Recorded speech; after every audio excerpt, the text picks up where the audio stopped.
Show. Tis I, Captain Logan, and joining me as always is my wonderful chat moderator and producer DJ Martinez! Hello, it's me! Hey, I heard DJ. a little bit of that intro.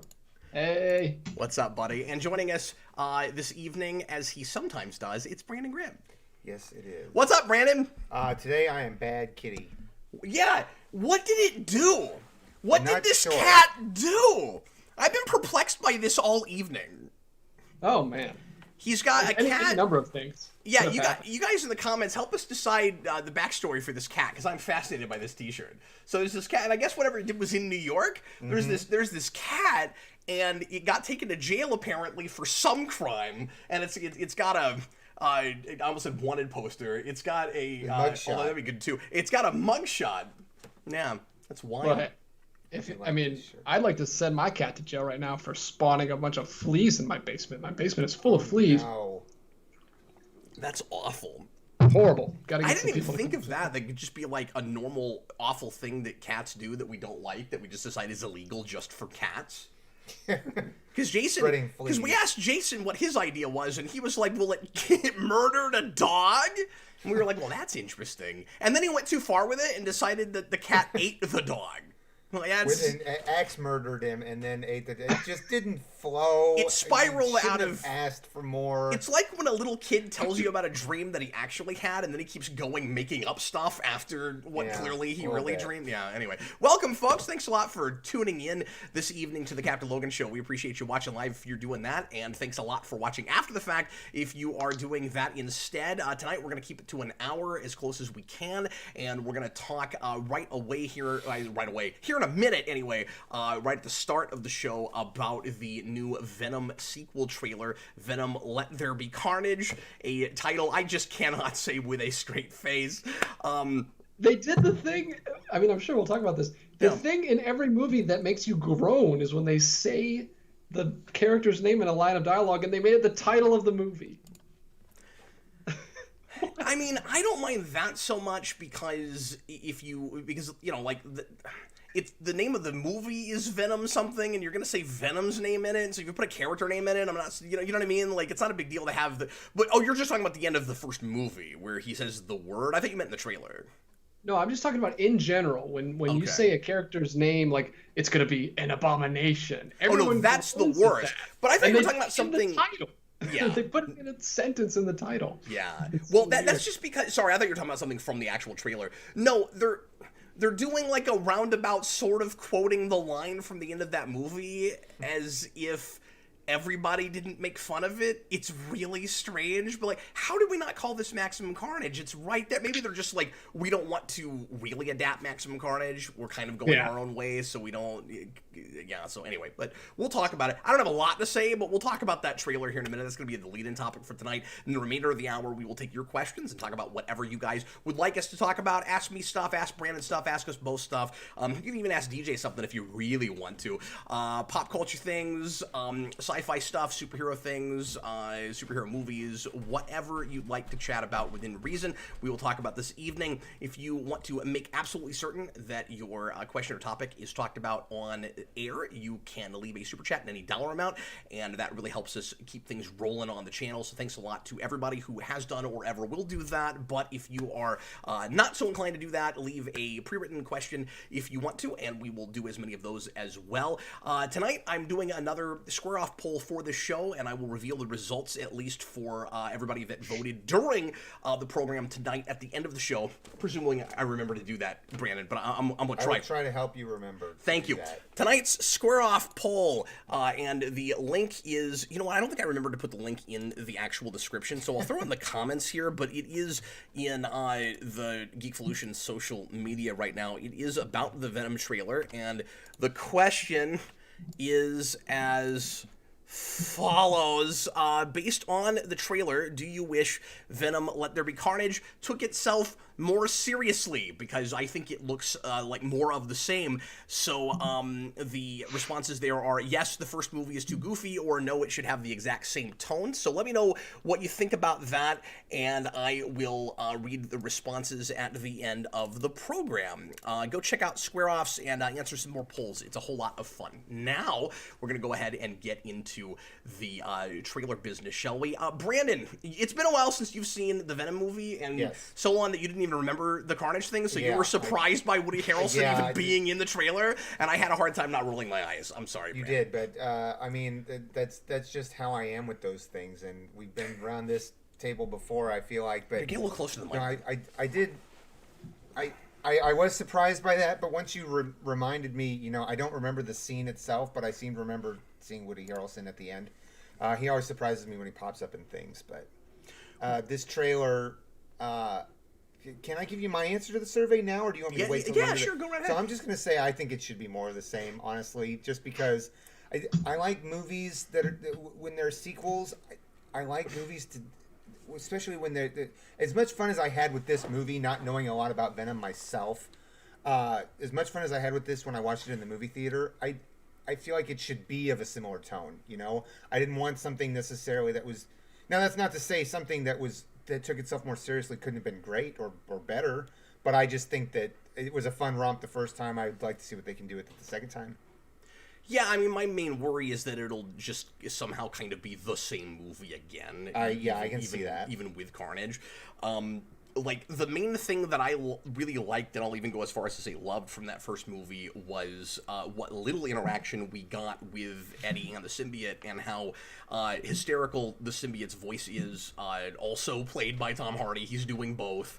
And their banter back and forth, and the symbiote just kind of falling in love with Eddie because they're both losers. I don't understand enough about... I don't know anything about Venom from his planet and stuff, but all of that was weirdly charming, and I wanted more of it, and I felt like a lot of that was probably left on the cutting room floor. So I'm looking forward to more of that, but I think you could have that stuff and all of the the silly goofy stuff that we get like at the beginning of that trailer with his singing and making breakfast and like shooting ketchup all over Eddie Brock and stuff. Like, it's more of the same. It's exactly what that movie was. Ketchup bottle.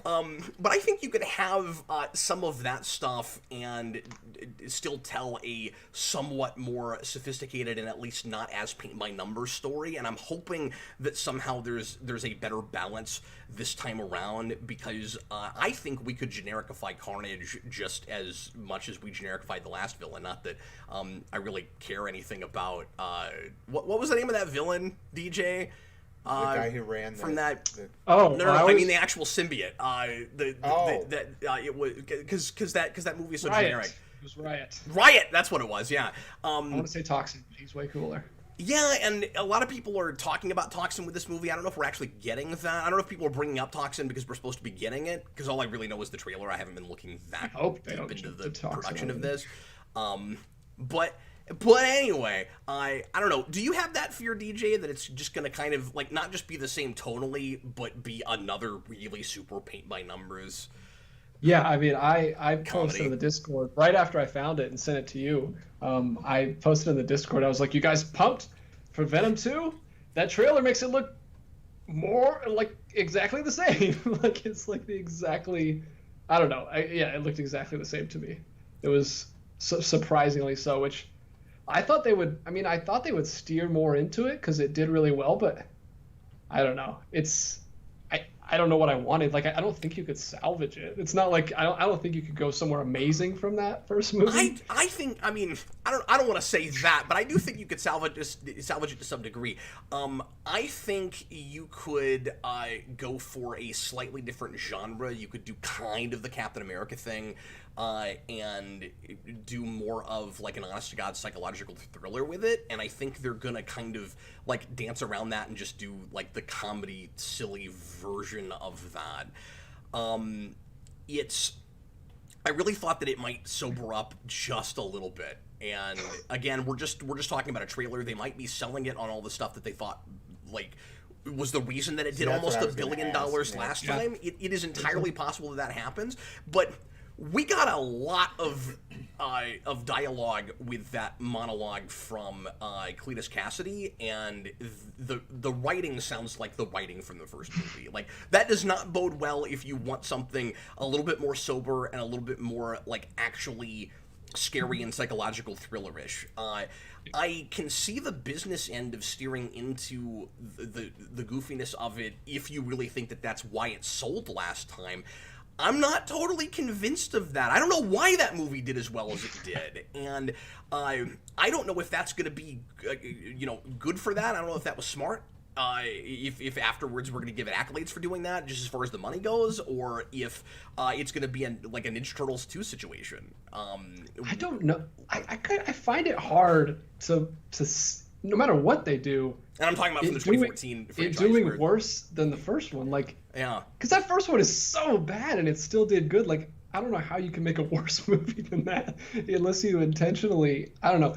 We do know a lot of like comedies, like super quotable comedies. When you try to recapture that in the sequel, when you're just like doing really weird things and experimenting in the first one, you try to get too close to it in the sequel. That usually never works, so it could go wrong. But I don't know that as long as there's still Venom and goofy Tom Hardy stuff, I think the people who love the first one will still go see this one. I don't know how it could do worse. Yeah, I just, what I'm not sure about is how many folks that went and saw it, and because most of the people we have the circles that we're in, right? But most like regular moviegoers that aren't big comic people that I've talked to, either like saw that movie and thought it was really mediocre, or really liked it at the time but have kind of forgotten about it. Like, it's not like Deadpool. It doesn't seem like a thing that stuck around and people have really kept talking about and watching necessarily. I'm not sure. We're just gonna have to see when that comes out. I don't know. And at the end of the day, that might not matter, because if people get excited about the trailer just because here's the thing. I think Carnage, regardless of whether people thought that was the tone that they should have gone with that first movie, could be exactly like Venom. It's a nostalgic thing that we remember from the 90s that everybody goes and sees. They can't pull this off a third time. There's not a third thing unless we finally do put Spider-Man front and center with it. If the third movie is Spider-Man, if the third movie is Maximum Carnage and Spider-Man's actually in it, then that also does the guns that first movie does and that this one has the potential to do. But I think they're doing the same thing they did with the first one. Avi Arad turns out to actually know what he's talking about with Venom. Venom really is popular enough that just that name sold that movie. Because I'm telling you, it looks like a thing that they pulled out of a drawer from 2006, put it out in the theater, and it did, like almost Iron Man numbers. It's crazy. Like, it shouldn't have performed like that. It's so aware of where the genre has gone, and the second movie doesn't seem like it's learned anything. And what does it have to learn? That first movie did great, so does it need to learn anything? Probably not. Oh, it ain't broke, man. I mean, and you say, I don't know, and it benefits them greatly that they held it in the drawer for 12 years, because if it came out in 2006, it wouldn't have done as good because the global market wasn't as open as it is now. Like, this movie did huge gangbusters globally. That was most of it. Like, so yeah, I don't know. They're not going to change anything. The movie did great. They didn't do anything wrong in their eyes. So why would they? And you probably needed the superhero genre to blow up the way it did before a Venom movie does those kind of guns too. Yeah, because it probably would have been more like a Ghost Rider. Like, it would have done fine, but yeah. Moving away from just like what we think it's going to do, because that's like impossible to predict. But I just want to talk about me personally. I have issues like if all we're supposed to do is turn our brain off and like look at the special effects and the action and the cool symbiote guys, like, why does it look so bad? Like, I cannot get over like just a one tentacle coming out of him in normal clothes, and it just looks like it's stuck on him, and it just like comes out and goes back in. There's like no effect. I didn't like that aspect of the trailer. Why doesn't it look like the clothes themselves are too? But see, I can't remember. I think the other movie looked better than that. Does the symbiote actually do that in the first movie though? Where it does, doesn't it? Where like in the comics, it can turn into other clothes. Because we have to assume that if he has the symbiote and it's coming out of like a jacket or a backpack or something, the symbiote itself has created the jacket or the backpack.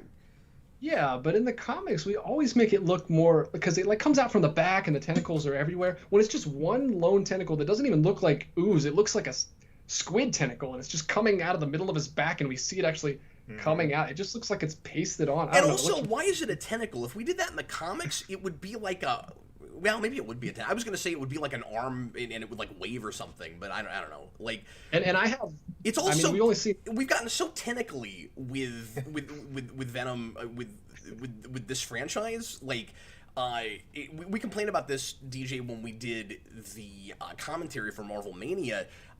It's fluid like Carnage. Like, we did all the Carnage stuff in that first movie, and now we're doing Carnage. And just like I was worried about, there's not anything especially remarkable about what Carnage looks like so far, because I feel like I've seen it already with Riot. So it's just another like big scary symbiote that is amorphous and goes all over the place, but it's red this time. That's what I was gonna say. He doesn't even look like Carnage. Carnage, they gave him Venom's teeth, which is like Venom's thing. He has white teeth and the tongue and everything. Carnage doesn't have white teeth. He has like this cool black and red mouth, and he has like.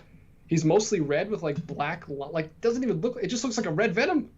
I don't like. It's like we're still doing the Spider-Man 3 thing all these years later, but now with Venom in the Carnage. So first you have a regular Spider-Man suit that's just black this time, so that's the symbiote, and now we have Carnage, which is just Venom but red.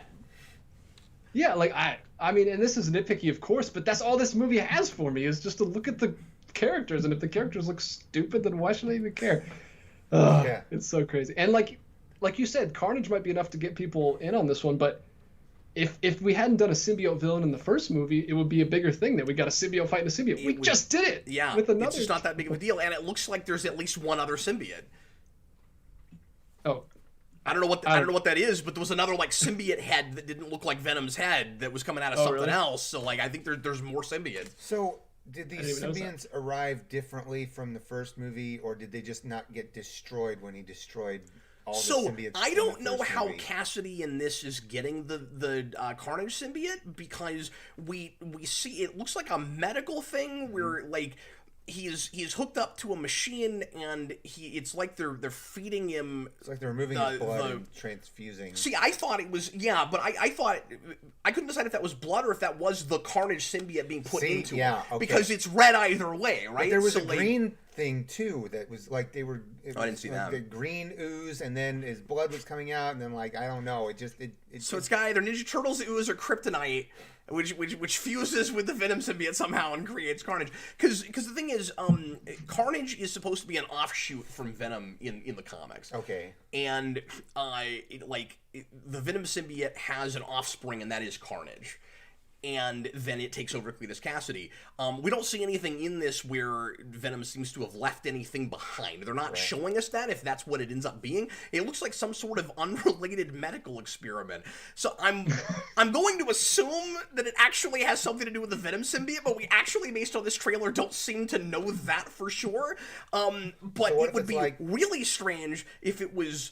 I mean, it can't be totally unrelated. There's no way that we're doing Carnage in more of the Ultimate Venom way, but we did Venom in more of the 616 way. Like, there's no way we're doing that.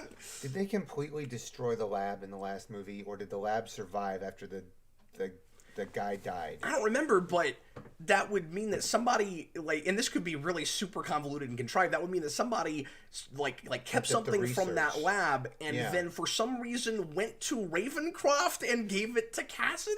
I don't know why. They're testing it on the insane? Maybe, but it would be so, and I wouldn't put this past this movie, obviously, but Brandon, it would be so insanely convenient if Cassidy is who they decided to go to, given that Eddie has been interviewing him for articles. Like, that would be ridiculous. But that might be what they're doing. I mean, there's no reason to assume it's not. DJ, I thought it was kind of weird also that it's playing it almost like we've seen Cassidy more the last movie than we did just that after credit scene, because it's playing like a sequel to that after credit scene as opposed to the after credit scene setting up something, right? It's like, oh, I've been thinking about you, Eddie. It's like, we saw him one time. Like, they were in a room together, and then I don't know. Yeah, he just interviewed him. Like, I don't know why he's so obsessed with Eddie unless he knows about the symbiote or something. yeah, I don't know why that's gonna be either, but I don't know. I just think the structure of that is weird. Like if you're gonna play it that way, where like they met that. Maybe we'll find out that they've interviewed a few times, but if they met that one time and we saw it, and then like months or years later, he's like, "I've been thinking about you, Eddie." I'll be like, "Why didn't we come up with some good reason to have Cassidy in a couple of scenes last movie?" Like, it's. I couldn't get the clear indication whether it was Cassidy saying that or Carnage saying that. No, it's Cassidy. Okay. I didn't get that clear message. I'm still. I can't wait to hear Harrelson's Carnage voice. That's gonna be weird. But yeah, I mean, we didn't have a symbiote voice for Carnage yet. I guess not. Because it'll be it'll be boomy or screamy or high pitched or whatever. But like, but like, why would Carnage be like, I've been thinking about it? And also they also like do a shot. We hear it in voiceover for a while, and then we do a shot where we hear him finish the soliloquy. Like we're looking at him. Well, that's true. Doing that speech. That's true. But anyway, Brandon, DJ, why don't we go ahead and start answering some questions? And if anybody's talking about this specifically, let's try to hit those first if we can. And once again, folks, super chats or otherwise, go ahead and start throwing some questions at us if you haven't already. And we will do as much as we can for the next 40 minutes. I feel like we got more out of that conversation than we thought we would. I was surprised when I saw 20 minutes on the clock, yeah. Well, here we go. TH1, $2. Can I eat Mrs. Chen? That kind of cracked me up. And like, so about that specifically in the trailer, he says that, and she goes, "What?" Like she didn't hear it. Of course she heard that. Like she heard what. Well, I don't know. Isn't his voice in his head? No, that's all in his head. No, he said out loud, "You can't eat Mrs. Chen." Oh, right. And she goes, "What?" And I was like, she heard him. She heard what he said. You can't eat Mrs. Chen. Sure. Didn't make sense to me. I think that was more like do that when they're surprised. Yeah, what are you talking about? That's all that is. It's like, what? Really? Why are we having this conversation? That's And why are we having this conversation? Anyway, let's keep going, DJ. Super Billy, $2. Unexcited for Venom: insert stupid title here. I'm sure it will be a fun time or at least I want to think it'll be a fun time in the same way the first one was. It's just, A, this is not what I want. B, it's just all counterintuitive and weird and wonky. And C, the very least, if it has to be like weird out there B-movie fare, can it at least also not feel overly mainstreamy at the same time? Generic, you know, like let's really get strange with the plotting if we're gonna go there. You know, like let's make a thing that feels like Sam Raimi directed it in 1987. That'd be great. If that's where we're going with this stuff. Let's not have a Carnage be inside of Grandma for the first hour and 30 minutes of this movie. That'd be great too. Getting to the airport on time so she can fly across the world. Philip Kelton, I love the first movie. I love the second trailer. Cool, more power to you. I hope it's everything you're looking for. I just love that super chat. That's an amazing super chat. He doesn't even care about our opinion. He's just stating his. That's good. Well, I mean, we were going to give him anyway. I mean, to be fair, it'd be really silly if in his super chat, in the middle of our talking about it, he's like, "What'd you guys think?" And then another one. He wants everyone to know that there are fans of that first movie unabashedly and unironically. That's a totally fair thing to tell us about. And then another one from Philip Kelton. Venom making breakfast? What's not to love? I mean, that is hilarious. I mean, yeah, if this is your thing, this is totally your thing. Like, I don't know. This is one of those things that if it hits your sensibilities, it's probably one of your favorite Honestly, things. They could potentially, what was that? They could potentially, I don't want to say turn me around completely because obviously I want a more serious take on Venom. I want eventually an Agent Venom. I would love to see some of the stuff from the more recent comics tackled because we've like really hammered out with the mythology there. There's some wonderfully scream-worthy and haunting stuff that we can be doing with Venom as real sci-fi horror fare. Venom should have more of a tone of like Alien meets, I don't know, any like back alley kind of thriller. And I would love to eventually get there, but if these things keep making money, it's not like we're going to get a reboot or get Venom in MCU with Spider-Man, and MCU's not going to do that stuff probably either. But I'm trying to think of a good of a good movie analogy for the back alley stuff. Nothing's coming to me. But anyway, what, like a Sin City type?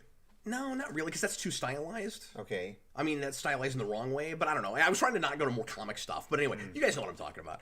I think I get it. But I do think that they'll win me over a little bit more if, like I said, it's like at least 50% more of the symbiote stuff, like bantering with Eddie. Because if they basically decide this is just a sitcom with those two with a big fight at the end, I could really enjoy that, even though that's not what I want. Now with 50% more symbiote.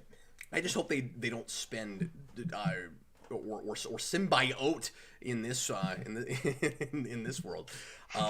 But yeah, I just hope that they don't spend too long. I just want Woody Harrelson to pronounce it that way. Like really dull exposition with like obvious been there done that villain plotting. It's gonna be really interesting what they do, because what is Cletus Cassidy gonna want to do? I mean, he's just like a murderer. Like, are they gonna make him like Ivan Ooze in this? And he's trying to take over the whole world? The world or destroy it. Yeah.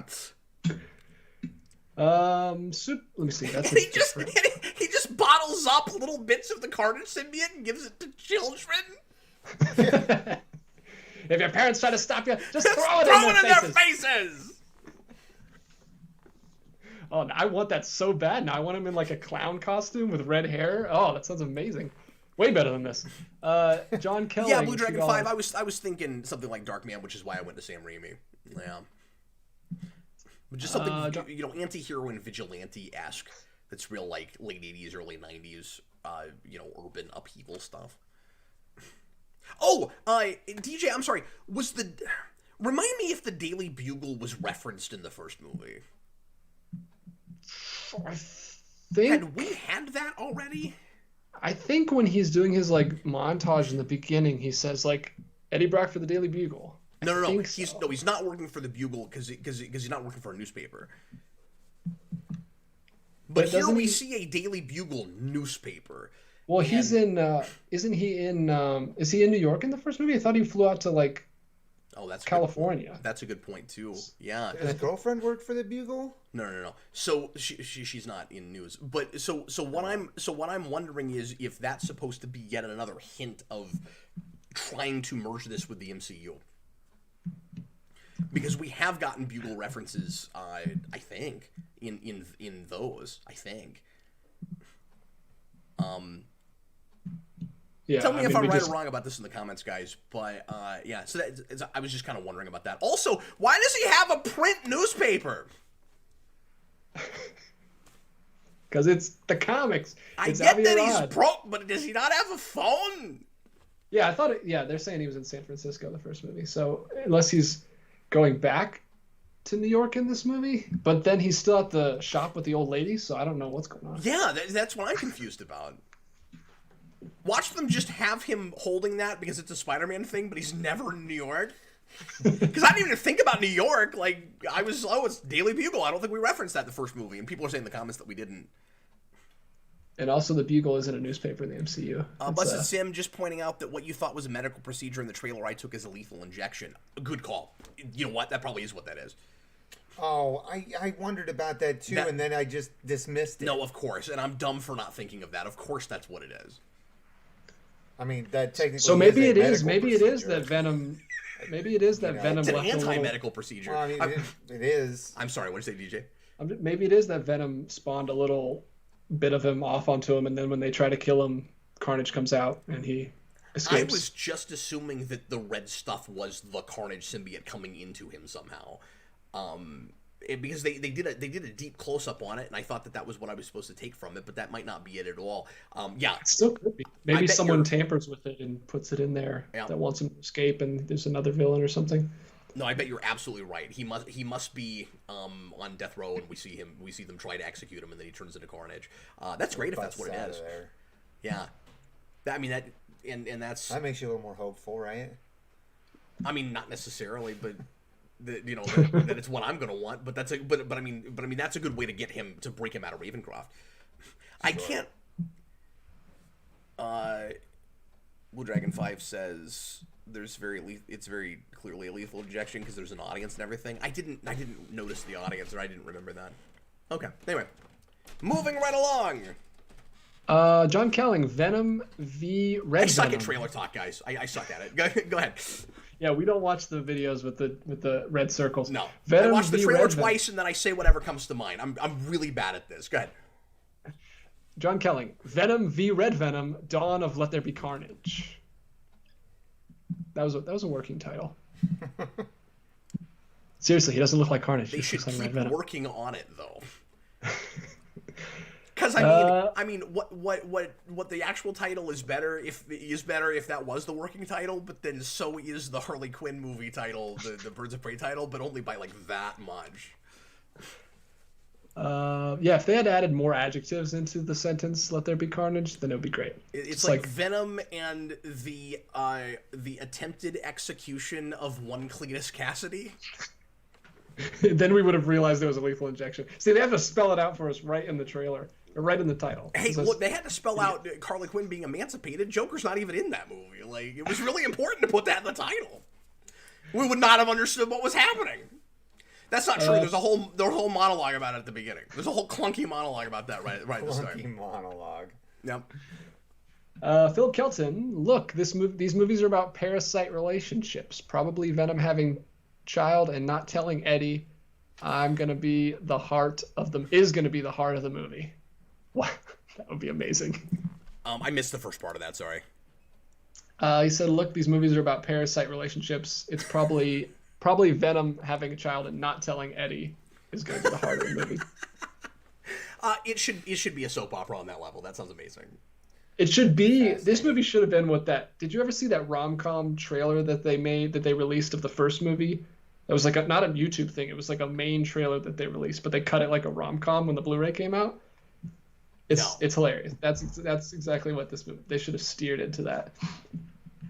I just hope they don't try to somehow say retroactively that the reason there's an offshoot is because he possessed a human woman. Oh, no. Okay, but would you put it past him? Like, also, we didn't talk about this, but I had like a tiny bit of hope that, and again, we obviously we haven't seen the movie yet, as I always say, but like I had a little bit of hope that the director change would make a difference, and visually and everything so far, it doesn't seem to matter that they went with Serkis.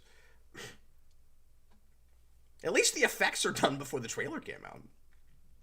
Yeah, I didn't notice anything different. Like that shot of Carnage coming out and going, looked just like the shot of Riot and Venom fighting in the first movie. It's all dark and I don't know.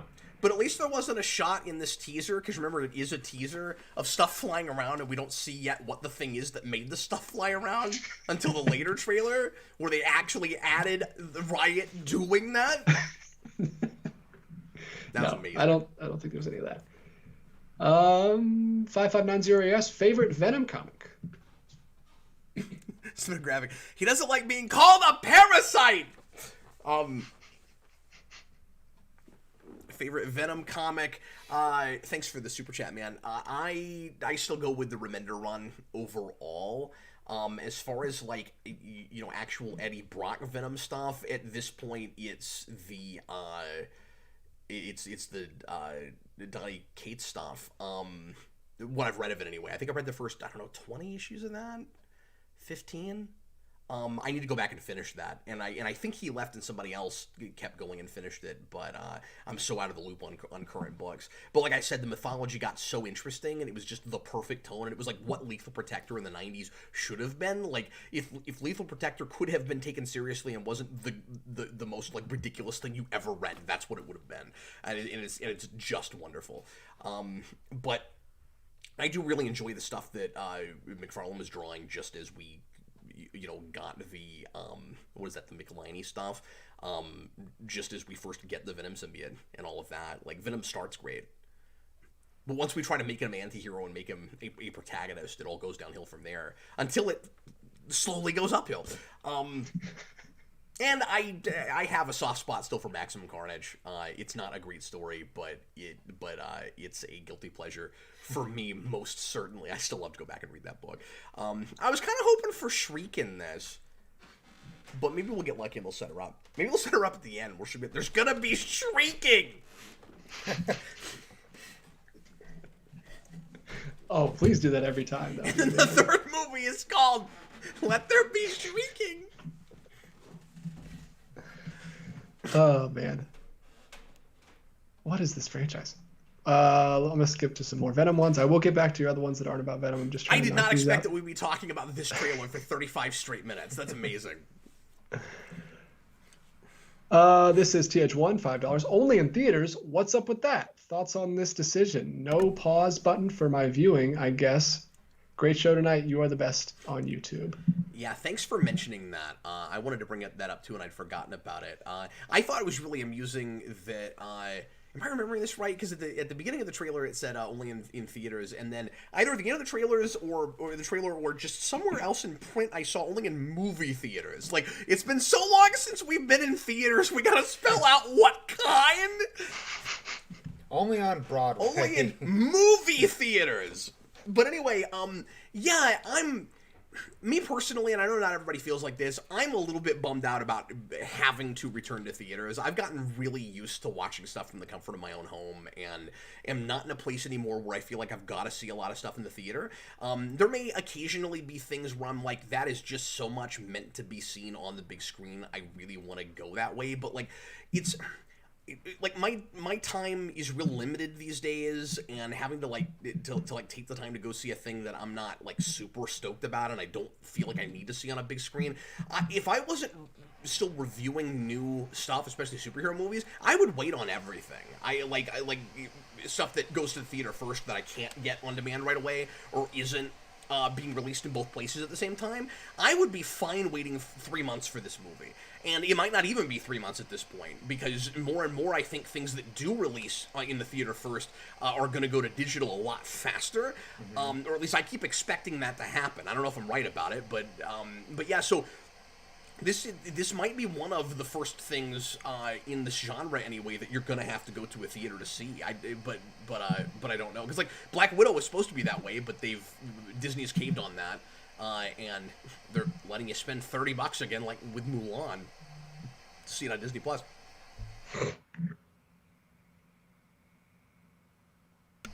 But anyway, yeah, I don't know if I'm going to see this one in the theater or not. Or I'm not going to rush out to see it. Oh, yeah, you are. Unless Cap forces me. I'm going to have to send DJ a hefty bonus so you guys can hear him talk about how silly this movie is. I mean, I would enjoy it. I mean, I hated the first one the first time I saw it in theaters, but then when we did it for the Mania, I had a good time with it. Surprisingly, didn't surprise anyone more than me because I hated it the first time.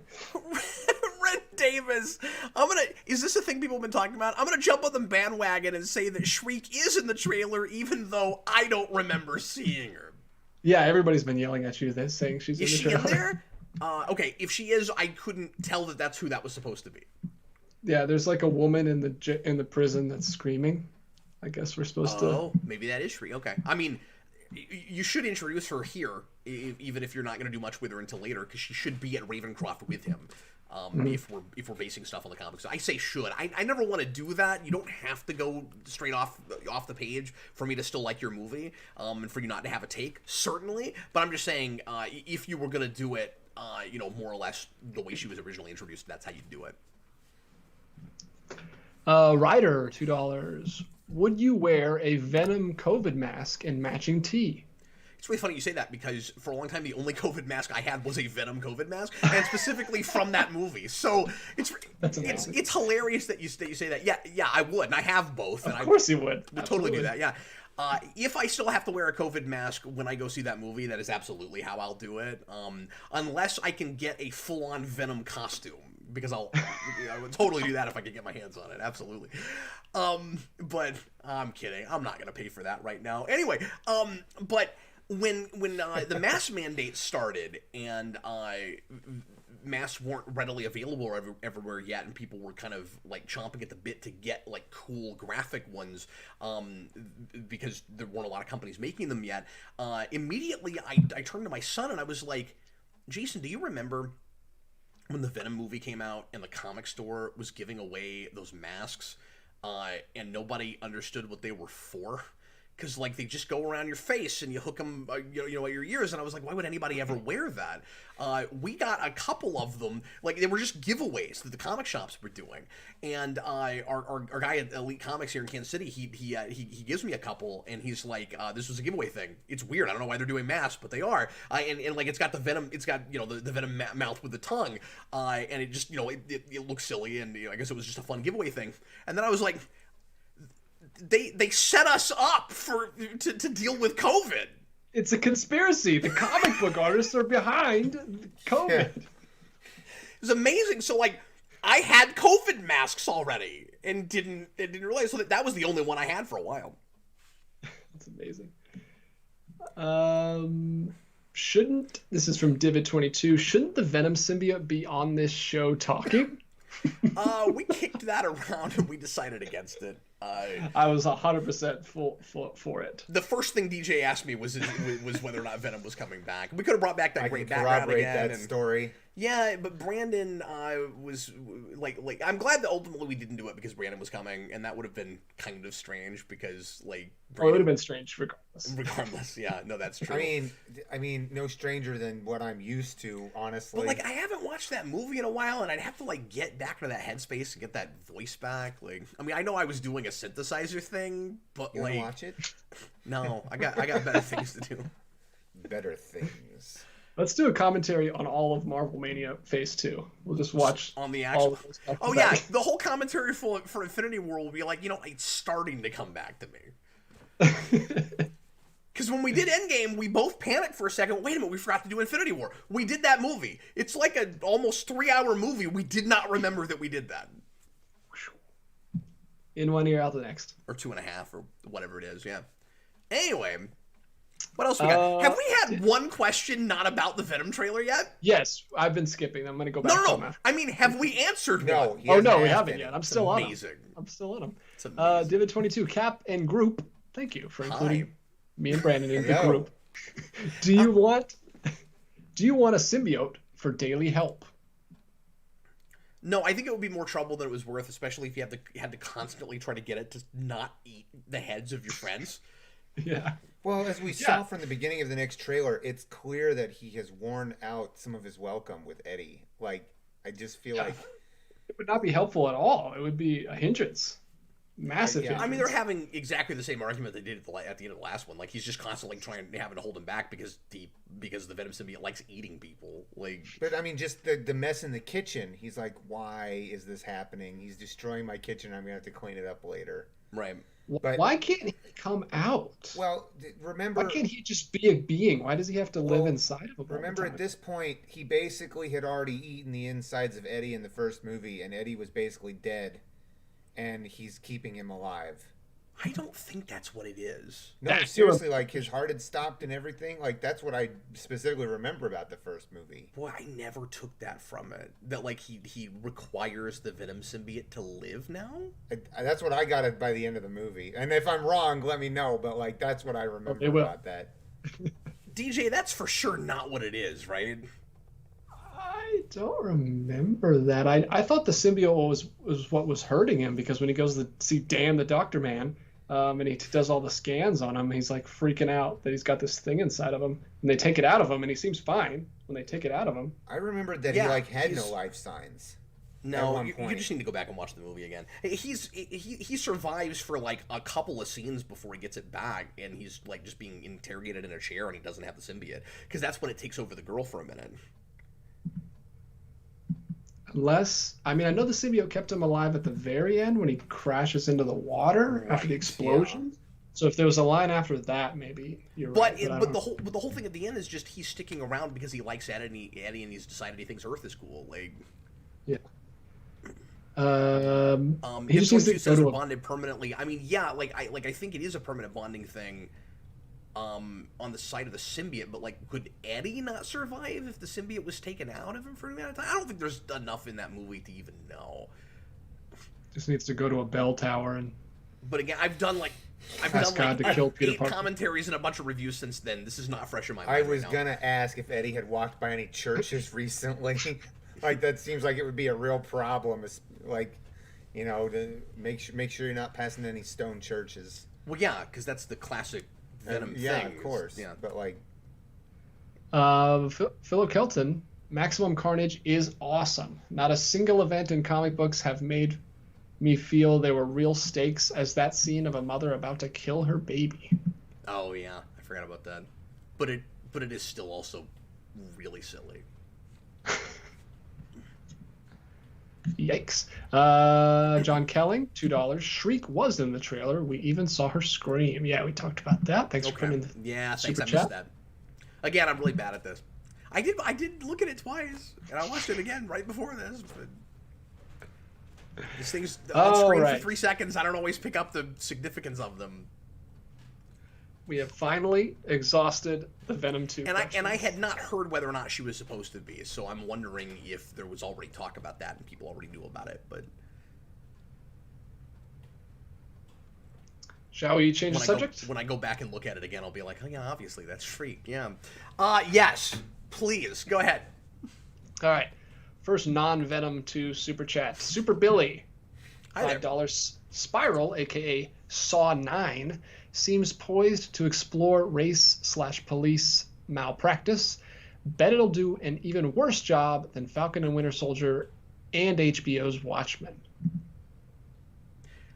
Yeah, I mean, I don't have a dog in this. I have not watched the Saw movies. I have no interest in that, so I'm not going to look at it. You don't want to start with Saw 9? Yeah, exactly. Didn't they try to do like a soft reboot of that, or I don't even know. It was like a Jigsaw. Or there was a prequel? Jigsaw movie. Yeah. But I just yeah. like every I mean, time- thanks for your opinion. I don't have any. I don't have anything to weigh in with that, but I just like that because I never saw the Saw movies either, but when they were advertised on TV, they'd go, "See Saw." It's just like, okay. Oh, really? Wow, that's funny. terrible. I didn't even know that. I was more But of a yeah, teeter. and I don't agree with you on the Watchmen thing with respect. I thought that handled that stuff surprisingly well. Even after a second viewing, I was pretty impressed with it and didn't think that it was crazy super pandery. I know a lot of people do feel that way with it, and I have felt that way with a lot of things in recent years, of course, and have called them out for that. But that one I didn't have that with. But let's keep going. And then he says, regardless of whether or not I agree with it. So that was just an addendum to his last one. Oh, sure. Yeah. And then a lot Ryder, of things being really super preachy right now about that stuff. Yep. Ryder, $2. Is New Mutants better than Dark Phoenix and Captain Marvel? Well, watch our review and you'll find out. Yeah, or the commentary. Yeah. Yeah. I don't think it's better than Captain Marvel if I have to compare them. I would certainly go that far.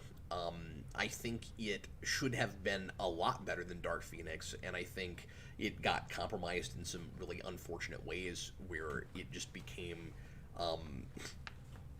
really dull. But yes, we have talked about this recently. Another one from Ryder. Will you continue wearing masks post-pandemic? No. Well, Only the Venom one when he goes to see Venom. Some people are always talking that we're post pandemic, and we're really not. And like, I don't know. I'll phase mine out personally. That wasn't the question though. Like whenever, like, just when it's all said and done, no. I mean, not unless I'm sick. Because, I mean, I thought about it pre-pandemic for when I'm sick, just don't spread your germs. Yeah, I mean, other countries have worn masks way before COVID. Whenever they're sick, It's just respectful. And Super smog and things. Super Billy, again, $2. Falcon and Winter Soldier set up Dark Avengers. What's your roster? It's funny, too, because I wasn't even thinking about the Dark Avengers thing until Austin brought it up to me before that spoiler cast, and then I was like, oh yeah, of course that's what we're doing. I hope that it can have Spider-Man villains on it. I mean, that's the first thing that springs to mind, DJ, is like, I think that would be an interesting way to introduce Norman Osborn if he's the leader of the Dark Avengers.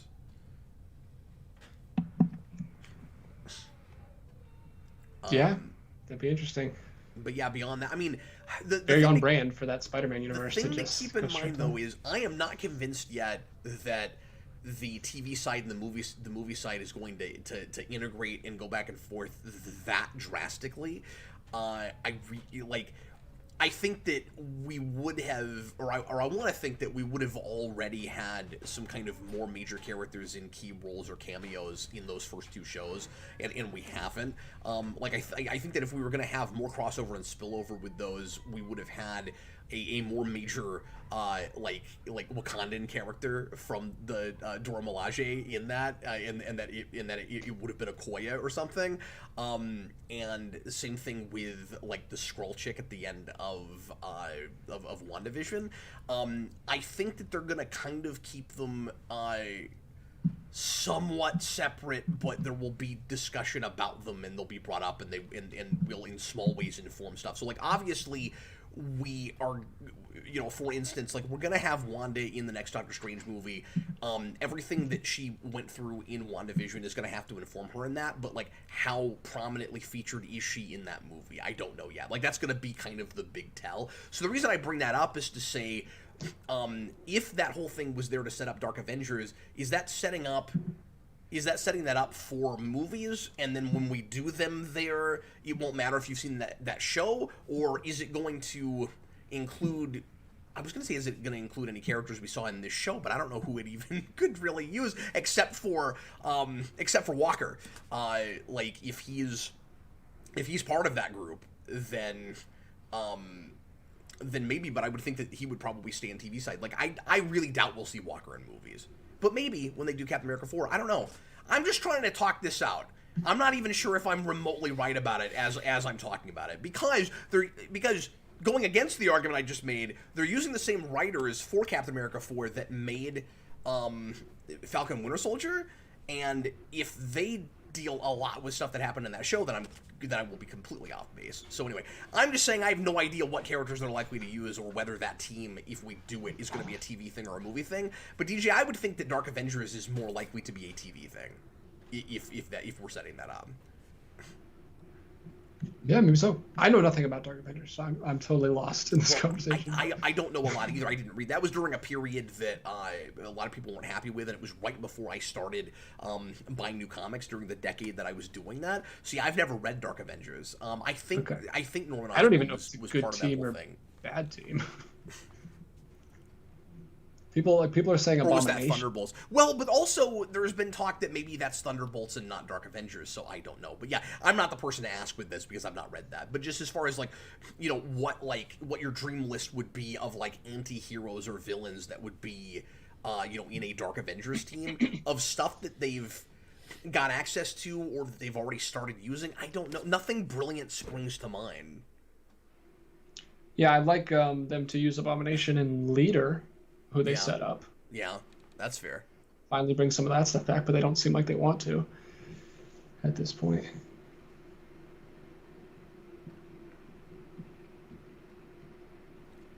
So yeah, sorry, I don't have a lot of great ideas for that yet. All right, Super Billy, change the topic. My ideal roster. Oh, never mind. Stay on the exact same topic. I didn't know he followed up with another one. Well, my ideal roster consists of U.S. Agent, War Machine, Hyperion, Thunderstrike, Moonstone, and Superia and Trickshot. See, I don't know half of those characters. Wow. So yeah, he's thought about it a lot.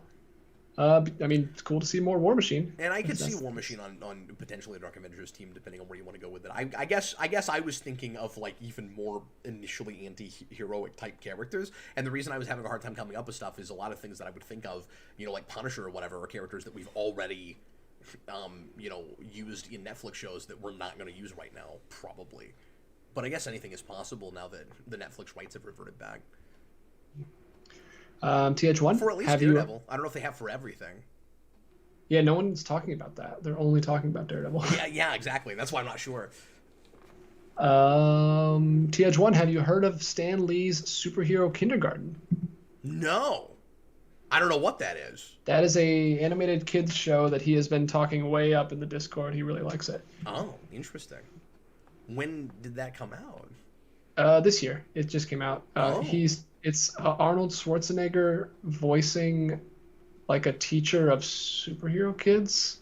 Wait, so they're doing Superhero Kindergarten Cop? Yes. That's what it is. Mind blown. How have I not heard about this until just now? I didn't know that. Well, I will Tom try to has check been that out talking if I have a chance. Yeah, crazy. All right. Yeah. Tom posted the first 2 episodes in the Discord. I think they're on out of the YouTube. loop. I'm out of the loop. So yeah, let me know what you think. And then the last super chat I have is from Maniac Madness 11. Hi. Do you think we'll get to a point again where studios start putting more value and produce original content over rebooted properties? More value and produce original content over rebooted properties. Yeah, value's vague. I don't know what that means. But producing original content over rebooted properties, not. I want to say not in the foreseeable future, but then I cannot make a prediction on this right now because we still have no idea what the long-term effects of COVID and the lockdowns are going to be on Hollywood. It's impossible to say right now. Assuming that movie theaters stay open, or that even if we're making movies more direct-to-video or for both, Hollywood still wants to put like huge amounts of money behind things that they're greenlighting that are like huge franchise starters. I'm going to assume that we will continue this reboot thing ad nauseum. And that original content comes more to like television and miniseries, because we are doing a lot of original content right now. It's just not blockbusters. It's just not big movies. It's just not the stuff that was keeping movie theaters open before the pandemic. So yeah, it's hard to say. I think for the foreseeable future, you're going to continue to see both, given that we do keep greenlighting things that sound like blockbusters to me. And I thought maybe less of that would be happening with the kind of uncertain future of big screen movies right now. But we're still like Marvel just announced new stuff and titles for things they were already planning on making, so like at least on the Disney side, like they're kind of playing it like business as usual right now, as far as like how much like money they're putting behind these big franchise things. So I guess at the moment, honestly, even though I think things are going to change a lot over the next few years, I don't think for right now there's any reason to assume that the reboot, remake, soft reboot, decades later sequel thing goes away anytime soon. I don't know what you guys think. It doesn't seem like it. In fact, I feel like we've only picked up on the amount of stuff we're willing to bring back. And it used to be like you were rebooting stuff that was decades old, but now it's like we're rebooting stuff that's not that old in the public perception, especially for someone who's already been around to see that. Like it used to be like maybe your grandparents' movies kind of got remade like in the 90s. That's not true. It's just that you're hearing about them more than your perspective is that you would have heard about them back then. You know what I mean? Like it tends to be generational. It's just that now we reboot like anything with brand recognition, and we go back to maybe there's just a bigger saturation with the percentage of what we're doing, or at least it sometimes feels that way. Like when you say that we're rebooting things more that like more recently, that's true when you have like a failure of something that a company knows it can sell, like Sony with Spider-Man. But we're talking about like in a movie, like a singular movie that was popular or was a phenomenon and has like name recognition. No, we still go back to the well, and we don't tend to go back to a thing that came out like 10 years ago. You know what I mean? Yeah, I can see what when you're saying. When you say more recent, see when you say it used to be decades ago, you just got older and forgot how much time passed. Well, but I'm also thinking about things like, so here's the thing. We were in an 80s nostalgia bubble for several years. Yeah. That is now starting to move into a 90s place. Well, that's decades now. That's not a decade ago. It's true. decades now. That's true, and I hate thinking about that because yeah, I get older. But I'm just saying, I think some of it is you and I don't think of things that happened 30 years ago as 30 years ago. Okay, that's a perspective thing, and you're absolutely right about that. I mean, when we rebooted Total Recall, it was 25 years old. Okay, but let's just say and that was 10 years ago now. At least it seems like with the set, since there's so much content out there, there's more content being put out than there ever was. Maybe it's just a phenomenon of we're rebooting a lot more things, and it just feels like we're doing this more than we used to. It's just that's the stuff that more money goes behind and that gets more wide releases in theaters. I don't see it slowing down. Are open, and there's plenty of. I mean, I don't even want to say plenty, because some of it is a variety issue.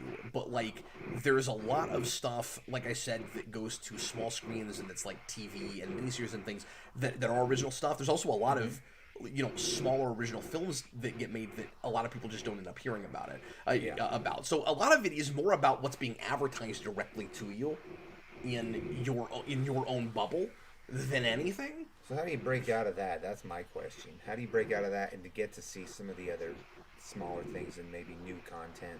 Death in movie theaters, and that'll help a lot.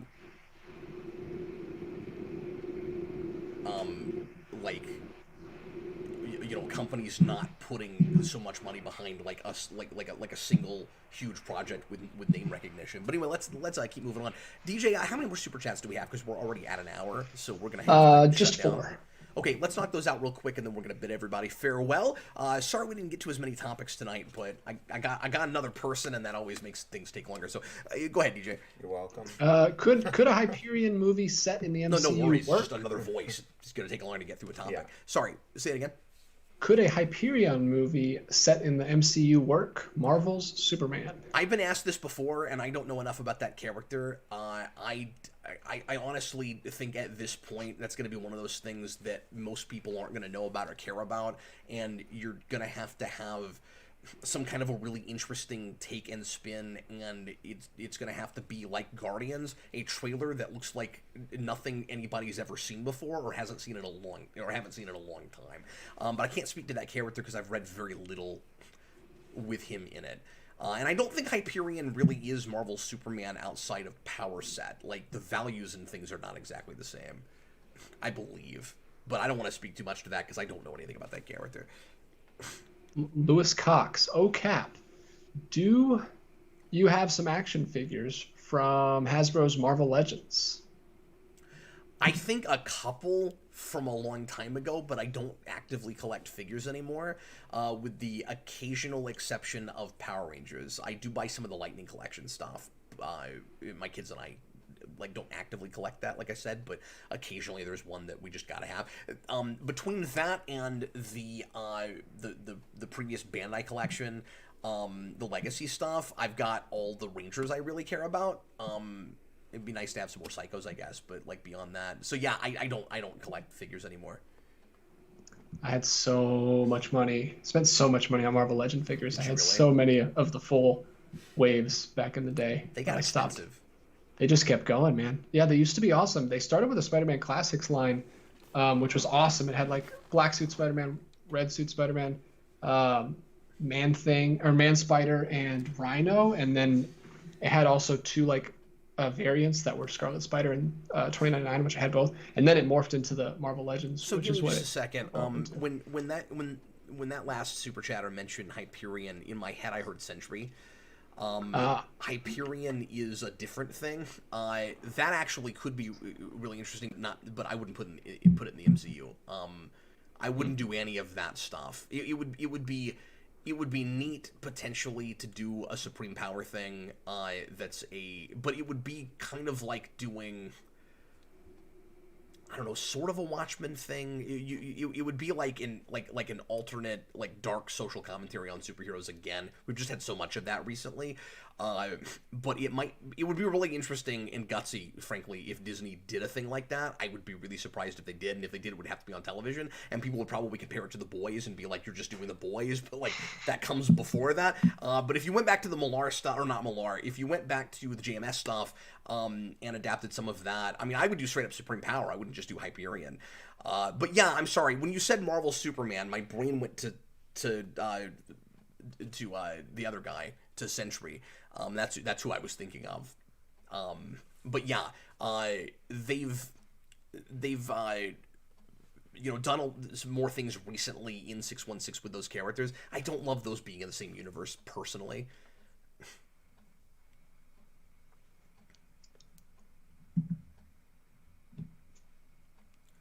But anyway.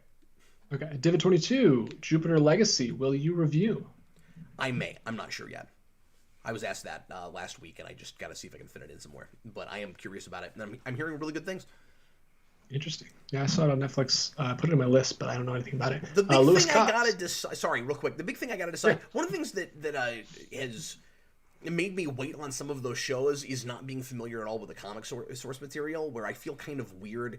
Like, I've never felt like I have to know the background of everything in order to talk about it, but there's just all these comic book shows now that I don't have any experience with at all, and I feel kind of weird going into each of them knowing the comics not at all. So I feel like I need to take the time to sit down and read some of that stuff for each of those, and that's part of why I haven't gotten to it, is like I need the time to Sounds be able time to... consuming. Yeah, I mean... Not horribly so if I want to just get my feet wet and just read like the first volume or two of something. But I have to commit to sitting down and doing that at a time where I can actually focus on it and remember what I read. Because as a dad of 3 and about to be 5 and everything going on in my life right now, it's so easy to sit down and look at something and a day later be like, wait a minute, I don't even remember reading that. Or did I read that? And so. Last super chat, Lewis Cox. My life is different. Cap. Yeah, what's up? Will Sony ever give everything Spider-Man to Marvel? No. No, Sony will shut down their film division before that happens. Which is possible. What will happen is they will sell their film division to Disney, or Disney will buy out Sony as a company outright. I could see that eventually happening. Oh God. Yeesh. Well, could you can't? No, I can, but that's far too powerful. Disney's far too powerful. Yeah, they are already. I mean, they've got that kind of buying power. If you can buy Fox, you can buy Sony. Let's invoke those antitrust laws. Yeah, but it didn't work with Fox. I'm sure they can get away with Sony too. I'm not saying they'll ever do that. I'm just saying I would see it happening. Yeah, before, if Sony was in dire straits enough, because that's the biggest moneymaker on the movie side that they have, and they're really protective of it, and they want people to associate Sony with Spider-Man. Remember, Spider-Man merchandise has always moved well with kids, especially. So that's not a thing that they're going to give up until they give up their film division, or they let someone buy them. There's one more super chat I see here from Tom. He says, hey, there's a low-key wind sound. That's from DJ's side, and I was hearing that at the beginning of the show, but I haven't heard it since, which is why I didn't bring it up to him. So you may be able to hear something in headphones that I'm not, because I'm not currently wearing any. Okay. Yeah. Thanks for the super chat to let us know about the wind sound, Tom. Hey, did anybody come up with any ideas about Bad Kitty? Oh, I don't think anybody cared about them. No, I don't know. We were talking about that at the beginning. I wasn't looking at comments while we were doing that. Yeah, I don't know. I couldn't see the comments from where I'm sitting, so. Yeah. DJ, you didn't see anything, did you? I did not. No. But they didn't shout me out specifically to tell me. I guess Jason's idea was the best thing, so that all for that. Well, let's go ahead and close up shop here. Before we finish up, 2 real quick things to do. First of all, let's take a look at that poll and see if anybody else voted while we were answering questions this evening. We've got just 14 votes so far. Let me throw this over to the right screen. And it looks like 71% are saying it should have the exact same tone, and only 29% of those 14 people say the first movie is too goofy. So I am very much in the minority on this. But with these square-off polls, I've been finding that is true a lot. So I have to say I have a lot of appreciation and mad respect for you guys for watching me, even though you don't agree with apparently anything I say. It's really cool of you. I do remember somebody at the beginning. I don't remember who, but they said the cat got arrested for greenlighting this movie. Well, way to tie it into the topic at hand. That's good. I really like that. Yeah. This is the face of Sony executives. Philip Kelton, super chat. Thanks, man. I hope Disney never gets Spider-Man. And I know a lot of people have been really super unhappy with what they've done with him so far. And I was seeing some people at the beginning of the show, or before the show even started tonight, once again, really unhappy and complaining about Tom Holland's Spider-Man and how they feel like he's not Spider-Man and the whole, Iron Boy thing and all of that. So it's going to be really interesting, DJ, if the rights... Well, were the rights to ever revert back? I kind of don't think that's going to happen at this point. But, like, if we ever got to a place where, because didn't we get word recently that they renewed the contract again, and that Marvel is definitely, doing more Spider-Man stuff for the foreseeable future? Or am I remembering that wrong? I feel like I heard something about that recently. I don't know. I have no idea. Okay, DJ's not heard anything about that. So I don't know if that was just a rumor, or if that we didn't talk about it on the show. So I'm not sure about it. It was just a thing I heard in passing somewhere, and forgot about it. I have not looked into it because I am just now remembering this from like a couple of weeks ago. But anyway, if you just kind of a what if situation, if the Disney and Sony could not get a contract together again, and Marvel wasn't making Spider-Man movies anymore, it would be really interesting to see the division between fans and how many people, and I would make this a poll, how many people are going to be excited to see Sony get it back and see if third time is the charm. I shouldn't say that because a lot of people like the Raimi trilogy, but it was supposed to keep going and they stopped. But just that they'd get the rights back and then continue on with Spider-Man in the now Venomverse or whatever, and how many people would freak out like they did the first time around when we thought that this was happening, that MCU, which still has a lot of consumer confidence from people, would lose Spider-Man and not be able to make those movies anymore. Because it sounds like there's more and more a sizable group of people that are not happy with MCU Spider-Man and actually really do want to see it revert back to Marvel. So I would be curious if that happened, to see what the division of the fans was. Mm-hmm. DJ, it's time now, finally, finishing up the show tonight, for thoughts. And I have a thought. Cool. And very often thoughts just become rants. And so this is my thought / rant. Brandon, I got a first world problem for you, buddy. So this week I saw a hysterical, ridiculous first world problem. I should have brought up the article that I read about this, and I didn't do that. Jason told me last week that, and I don't know why this was news, that Nintendo was putting out a new version of the Switch Lite. And the only difference, as far as I understand it, was just the color. I guess they're doing so few new colors that it's news when they do a new color for the Switch Lite. And the new color was dark blue. Ooh. So like a navy blue? So I found it's like a navy or a royal blue. Well, it depends on question. It depends on who you ask, because oh god, another one of these because things. Nintendo fans had like a tiny meltdown over the dark blue Switch because look this up. They saw, I don't know if they saw pictures of it and freaked out, or if somebody got their hands on one and decided that they didn't like the color. I don't know what the deal was, but they announced dark blue Switch. People start freaking out. It's not blue, it's purple. People just lose their minds because they think it looks like a violet type of... Here's the thing, though. It looks like the Game Boy Advanced purpley kind of bluish color. Here's the thing. So, it apparently is totally relative and just depends on what you put it up next to, because Nintendo's response to this is the best thing ever. I should have brought this picture up. Nintendo puts out a statement and they're like, no guys, it is dark. And first of all, even if it isn't, why are we losing our mind over a color? Like, I think that's so silly. Do people really want a dark blue Switch Lite just this bad? Honestly, if they put out a purple one, I'd be more like to get it. It's my favorite color. That would be exciting. This is just more evidence piling up for the people who will argue about anything. Yes, and people are just like super entitled. Like, now I get that you don't want things to be falsely advertised, right. But to get angry and up in arms, it's one thing to be like, that's hilarious, they said it was blue, it's purple. People were like angry and upset about this, but real quick, let me tell you this. So Nintendo puts out a statement, and it's beautiful, because what they did was they said, nuh-uh, It is dark blue. We'll prove it to you. They took a Waluigi amiibo. Waluigi wears purple.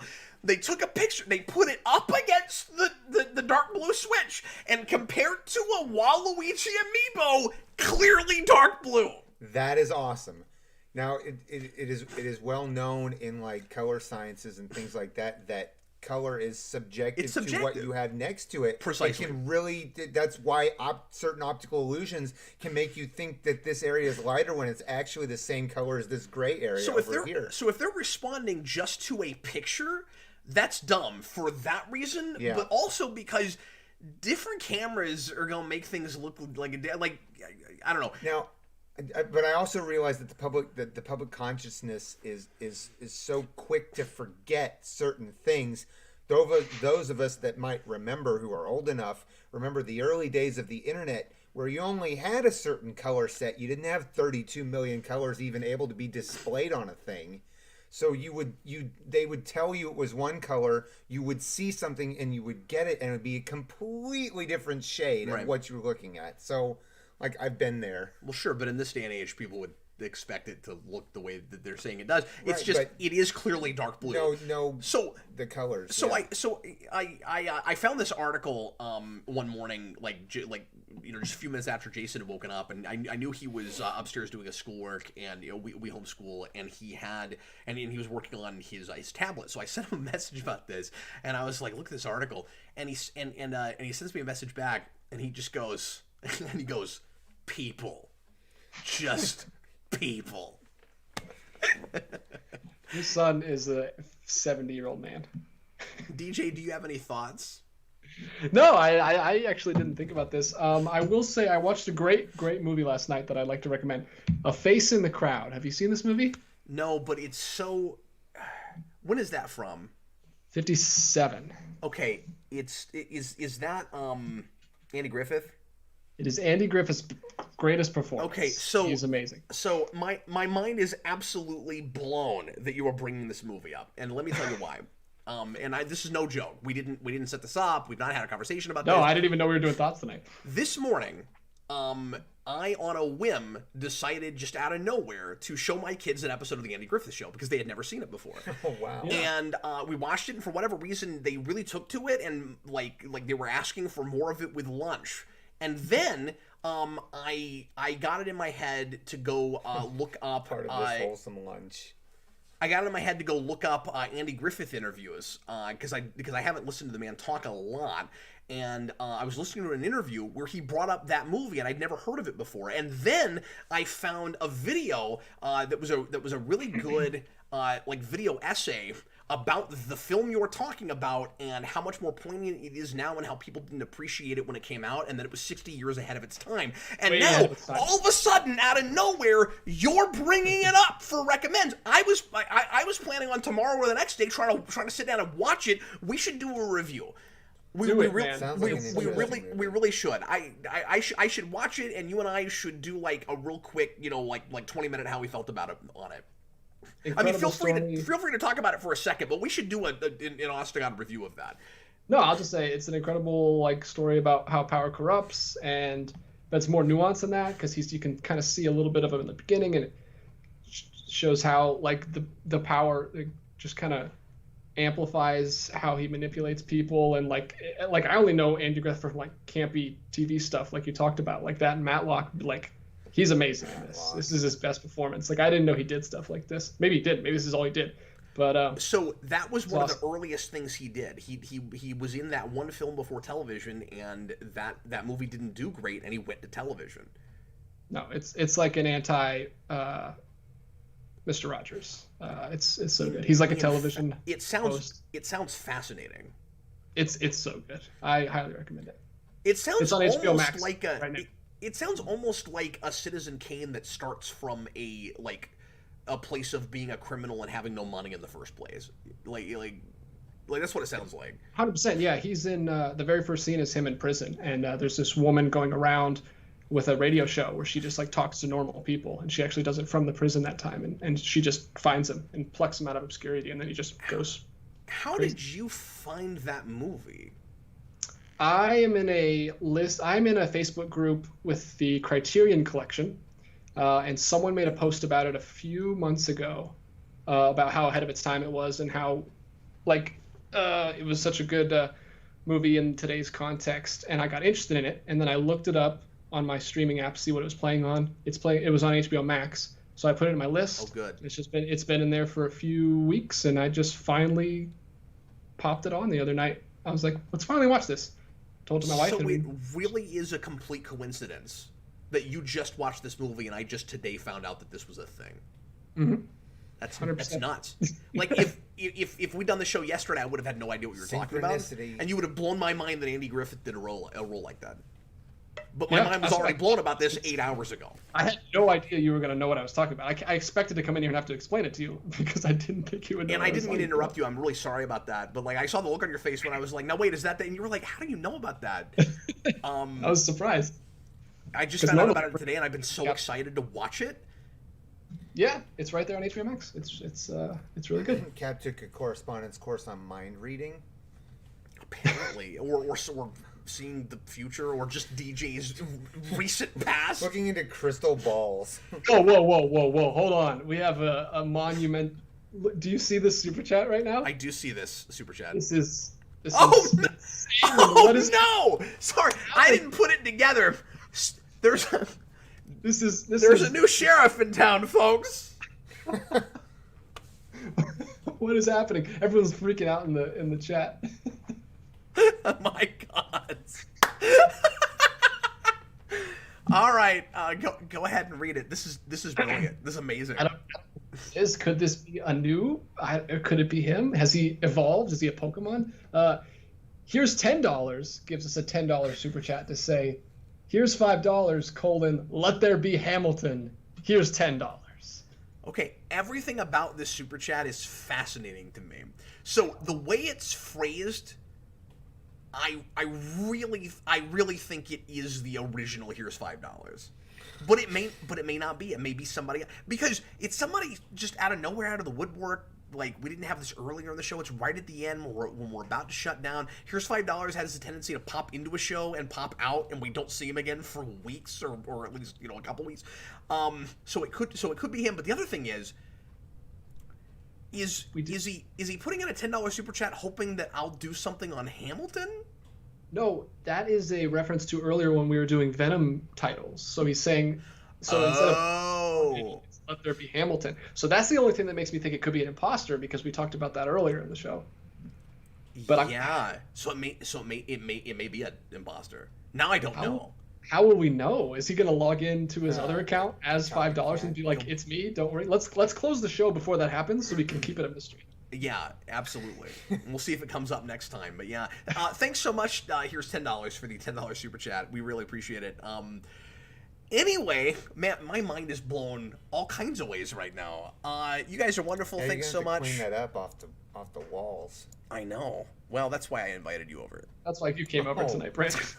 I'm the janitor, the bat the bat bunker janitor. He's and like brain matter is gross too. Like, yeah, the pink stuff, the gray stuff. It's not good. That's a great line from the Powerpuff Girls movie, because they go to a lot of puns in that in Powerpuff Girls, and there's a part where Mojo Jojo's being all sad and he goes, "Nothing in this gray matters." Oh. Anyway, folks, thanks a lot for watching. We had a great time with you. I hope you did as well, and we will see you again. I did. Oh, good. I'm so glad that you came, Brandon. Thanks for being here. Thanks for having me. Thursday night, we're going to have another regular Captain Logan show. Don't know what we're talking about yet. No, I do know what we're talking about. I'm sorry. Not a regular Captain Logan show. We're doing the... I totally spaced it. You're blowing your own mind again. No, I'm not blowing it. I'm just spacing it. Because it's blown, I can't keep anything in it. Reconstitute it. DJ and I are doing our Marvel Mania ranking show on Thursday, so look forward to that. That is going to be that whole hour, and we'll just take questions about those movies and Marvel stuff that night, probably as we move along. I figure we'll just watch the chat as we do our countdown and grab questions as much as we can as we go. So it's not going to be we're not going to spend a lot of time on topics, and we're going to ask for more kind of like response type questions and just talking about the movies we're talking about, probably more than anything, because that's a show that we easily could have done pre-recorded, but I have limited time, so I need to do it when I can be here with DJ, so we are going to do it as a live show. And also all of Marvel Mania has been live, so I don't know if that's going to be under the Marvel Mania banner, or if it will be technically in the numbering for Captain Logan show. I don't know that anybody cares, but whatever we do on Thursday, it will be me and DJ like it's Captain Logan show, and you can ask us some things that night if you want to, but we're going to be primarily ranking the DJ 15 films. Yes. From the Phase 2 of Marvel Mania, and I don't know why I said the Phase 2 of Marvel Mania, and also that night we're gonna have a probably pretty lengthy After Dark. I'm cooking up a silly thing, and I don't know if I want to announce it yet. But we're gonna. Well, all I'll say right now is we're gonna do commentary. And it will be blind for some of us, but not all of us. That is all I'll say right now. I may announce it tomorrow, Wednesday. Tomorrow is Wednesday. I shouldn't do the show so late. Wow. I may can't get over the Andy tomorrow. Griffith thing, guys. He's losing it. I may announce it tomorrow. I may announce it Thursday. I'm not sure yet. Then Sunday night, Austin and I are going to do, if I can get myself together and not be a crazy person by then, we're going to be doing a live review of the second season of The Simpsons on our Simpsons overview show. So look forward to that as well. Lots of cool stuff going on this week on Geekvolution, and you guys are wonderful. Thanks so much for being here. I will see you again real soon. I was Captain Logan, and this was Brandon Grimm. It was Bad Kitty. And as always, DJ Martinez. Bye, guys. Later, folks.